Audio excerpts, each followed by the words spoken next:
ہم نے آپ کو بتایا کہ اس کو حکم قربانی میں دنیاوی فائدے بھی کتنے زیادہ ہیں، لیکن اسلام جو ہے روحانی فائدوں کو بھی اس کی طرح سے اہمیت دیتا ہے، اور فقط یہ نہیں کہ صرف دنیا ہی آپ کماتے ہیں، بلکہ اس کے نتیجے میں جو روحانی فائدے آپ کو حاصل ہوتے ہیں اس کی طرف بھی اسلام کی بھرپور توجہ ہوتی ہے۔ اور بعض افراد تو دیکھیں یہاں تک لکھ گئے، وہ کہتے ہیں کہ حضرت ابراہیم نے معاذ اللہ خواب کا غلط مطلب سمجھا تھا۔ وہ کہتے ہیں کہ اصل میں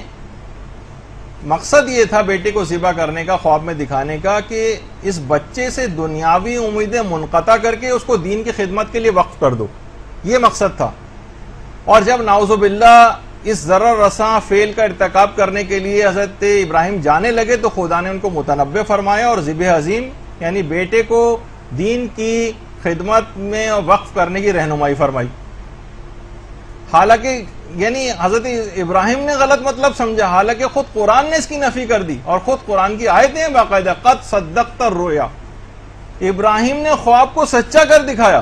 اور یہ افراد یعنی جو اس قسم کی کتابیں لکھ رہے ہیں اس کے اندر آپ بتائیے یہ سب باتیں کہ انبیاء تک کو اس مسئلے میں چھوڑا نہیں جا رہا ہے۔ تو مادہ پرستی جو ہے آنکھوں پہ بہت زیادہ آ گئی ہے،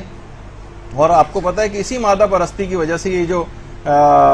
یورپین یونین ہے جس کی خواہش بہت زیادہ اس میں شامل ہونے کی خواہش ترکی کے دل میں پل رہی ہے، تو اس میں بھی یہ بات ہے کہ 25 سال تک اسی فلسفے کے اوپر عمل کرتے ہوئے کہ اس پہ بہت زیادہ حج پہ پیسہ خرچ ہوتا ہے اور اس کے بجائے رفاہی کام کیے جائے، 25 سال تک ترکی نے ایک زمانہ تھا کہ حاجیوں کے اوپر پابندی لگائی ہوئی تھی حج کرنے کہ اتنی خطیر رقم کیوں ہم حج کے اوپر خرچ کریں۔ اور اس کے بعد اب اگلا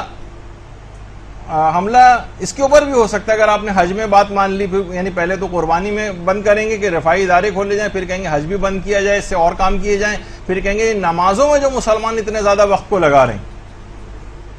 کروڑوں گھنٹے مجموعی طور پر مسلمانوں کے ضائع ہو جاتے ہیں، کیوں نہ اس کو کسی مفید معاشی کام پہ لگایا جائے تو کتنی ترقی ہو جائے گی۔ دیکھیے جاپان ترقی کر کے کہاں سے کہاں چلا گیا۔